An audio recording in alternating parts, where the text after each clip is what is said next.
안녕하십니까. 국회 정무위원회 더불어민주당 간사 강준현 의원입니다. 오늘은 정무위 소관 사안 중에 최근 불거진 두 건의 중대한 현안에 관해서 기자회견을 하기 위해서 이 자리에 섰습니다. 지난 8일 권익위 부패방지국 김모 국장이 사망하셨습니다. 고인이 되신 김모 국장은 김건희 여사 디올백 수수 사건의 조사 실무를 총괄했던 담당자로서 디올백 수수 사건을 이첩해야 한다는 의견을 피력했으며 종결 결정으로 인해 양심에 반하는 괴로운 심정이라고 호소하셨습니다. 김건희 여사 청탁금지법의 종결 처리가 외압에 따른 강제적인 결정이었고 결코 합리적이고 정당한 결정이 아니라는 정황이 입증되고 있습니다. 지난주 야3당 종무위원은 고인의 빈소를 찾아 고인을 애도하고 유가족을 만났습니다.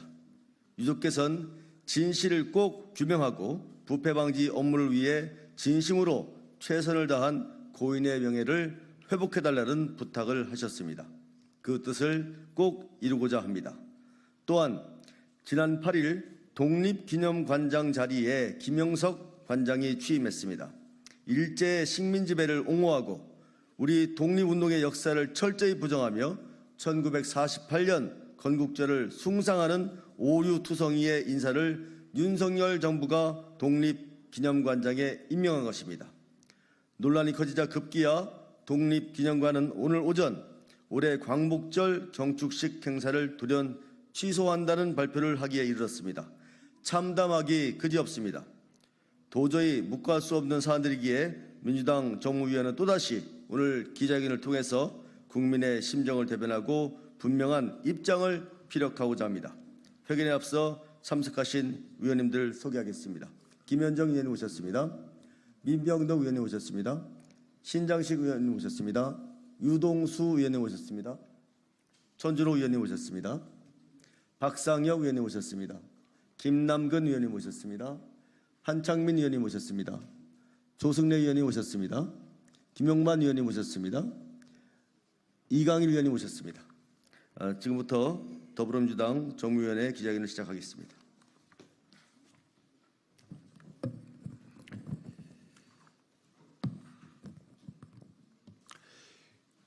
권익위 공직자 사망과 관련해 대통령과 영부인은 사죄하고 국민의힘은 청문회 요청을 즉각 수용하라.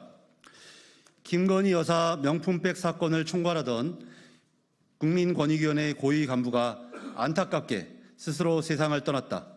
그 파장이 어디에 이를지 가늠하기도 어려운 상황에서 윤석열 대통령과 김건희 여사 그리고 사건 관계자들 입에선 애도도 공감도 찾아볼 수가 없다. 고인이 이 사건 처리 과정에서 극심한 자책감과 자괴감을 토로했다는 증언과 정황도 속속 나오고 있으며 고인이 남긴 짧은 유서 또한 심신의 괴로움을 남겼다고 전해진다. 고인은 김 여사 명품 가방 수사건이 종결 처리된 것과 관련해 양심에 반하는 일을 해 괴롭다라는 취지로 지인들에게 하소연했다고 한다. 김 국장은 사건을 종결하지 말고 수사기관에 이첩해야 한다는 의견을 피력했으며 상급자인 정승윤 부위원장과 갈등을 빚었다는 얘기도 보도되고 있다. 그를 죽음으로 내몬 진실은 무엇인가? 법과 양심을 바탕으로 국가와 국민을 위해 평생 일해온 고인이 스스로 목숨을 끊을 만큼 무엇이 그를 괴롭혔는가? 조사와 종결에 이르는 전 과정에 걸쳐 어떤 일이 있었는지, 부당한 외압이나 업무 지시가 있었는지, 권익위를 정치의 도구로 전락시킨 이들은 누구이며 고인을 죽음으로 내몬 진정한 배우는 누구인지, 누가 그에게 양심에 반하는 일을 하도록 종용했는지 명백히 밝혀야 한다. 네, 평택시병 김현정입니다. 지난 금요일 우리 정무위원들은 유족이 만남을 원치 않는다는 권익위의 왜곡된 통보와 달리 유족의 수용으로 조문과 함께 면담을 가졌다. 유족이 원하는 것은 세 가지다. 진실 규명과 고인의 명예 회복, 그리고 남겨진 가족들에 대한 국가의 책임이다. 검찰은 권익위 조사와는 무관하게 증거와 법리대로 차질 없이 수사하겠다고 약속했지만 검찰총장 모르게 김 여사를 검찰청 밖 제3의 장소에서 대면 조사한 사실이 알려지면서 어떤 수사 결과를 내놓아도 믿기 어려운 지경이 됐다. 그간 야 3당 정무위원들은 국민의힘의 권익위원회 청문회를 통해 국민적 의혹을 해소해야 한다는 입장을 수차례 요청했지만 번번이 묵살당했다. 이에 국민의힘에 최후 통첩한다. 당장 김건희 여사 명품백 종결 처리에 대한 권익위 청문회를 열어줄 것을 요청한다. 또한 대통령과 김건희 여사는 고인의 죽음에 책임을 느끼고 사과하라. 그것이야말로 110만 공직자의 자존심을 지키고 법과 양심에 따라 세상을 등진 고인을 예우하는 길일 것이다.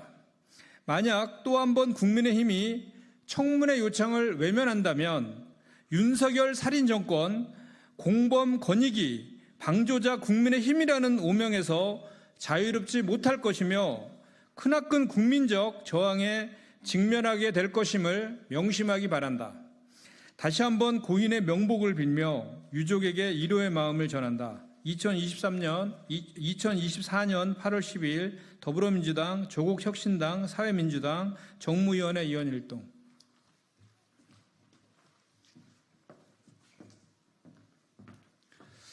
예, 계속해서 김영석 독립기념관장 임명 철회와 관련된 저희 정무위원들의 입장을 담은 내용을 말씀드리도록 하겠습니다.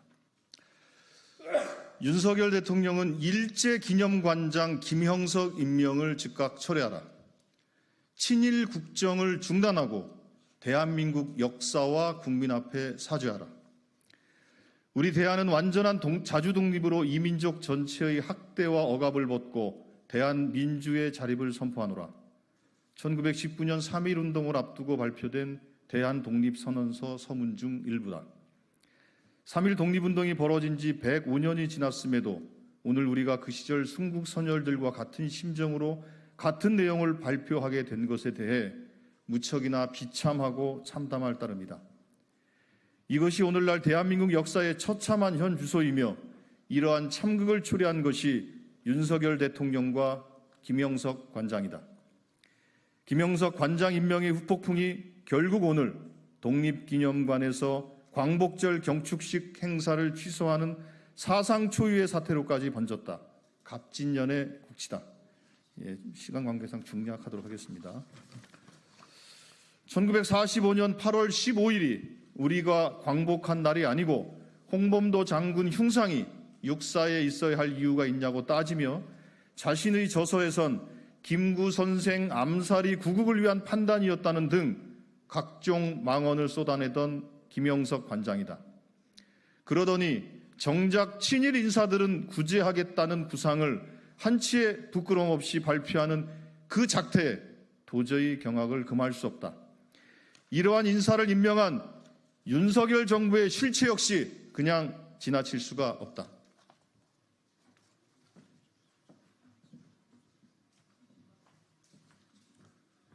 네, 이어서 낭독하도록 하겠습니다. 이번 독립기념관장 임원추천위원회에서 탈락한 후보 중에는 백범김구 선생의 장손과 한국 광복군 출신이자 6.25 전쟁에 참전한 수훈자의 자제가 포함됐다. 그런데 이분들이 탈락하고 임명된 사람이 김영석 관장이다. 결과 자체도 납득이 어려운데 과정에 대한 정부의 설명도 전무하다. 임추위 구성원이 누구인지 회의를 통해 각 후보들에 대해 어떤 평가를 했고 탈락과 임명을 결정한 사연은 무엇인지 정부는 어떤 자료도 내놓지 않고 있으며 충분한 설명도 하지 않고 있다. 처음부터 김영석 관장을 위한 요식행위적 임추위였던 것은 아닌지 강한 의심을 제기할 수밖에 없다. 그런 자가 독립기념관장이라는 자리에 앉은 광복회를 비롯해 수많은 단체들과 국민들이 분노하고 있다. 사실상 독립기념관장이 아닌 일제기념관장이 임명된 작금의 사태 속에서 어떻게 다가오는 광복절 행사에 참석해 순국선열을 뵐 수 있겠는가? 오늘날 대한민국을 사는 국민으로서 절대 인정할 수 없는 일이며 반드시 바로잡아야 하는 일이다. 이에 따라 야3당 정무위도 윤석열 정부에 강력히 촉구한다. 윤석열 대통령이 당장 3일 뒤인 광복절에 독립지사와 순국선열의 영령 앞에 당당하게 서고자 한다면 즉각 김영석 관장의 임명을 철회하고 투명한 절차를 통해 국민이 충분히 납득할 수 있는 독립기념관장을 임명할 것은 촉구한다. 또한 최근 사도광산 세계유산 등재에 동조한 문제처럼 윤석열 정부가 대한민국의 정통성을 부정하고 일본을 이롭게 하는 그릇된 친일 인식을 국정에 반영하던 행태를 즉각 중단하고 선회하며 국민과 역사 앞에 사죄할 것을 촉구한다. 윤석열 정부가 끝까지 일본에 부역하는 신민으로 남고자 한다면 윤석열 정부는 반드시 역사와 국민의 심판을 받게 될 것이다. 24년 8월 12일 더불어민주당, 조국혁신당, 사회민주당 정무위원회 위원 일동.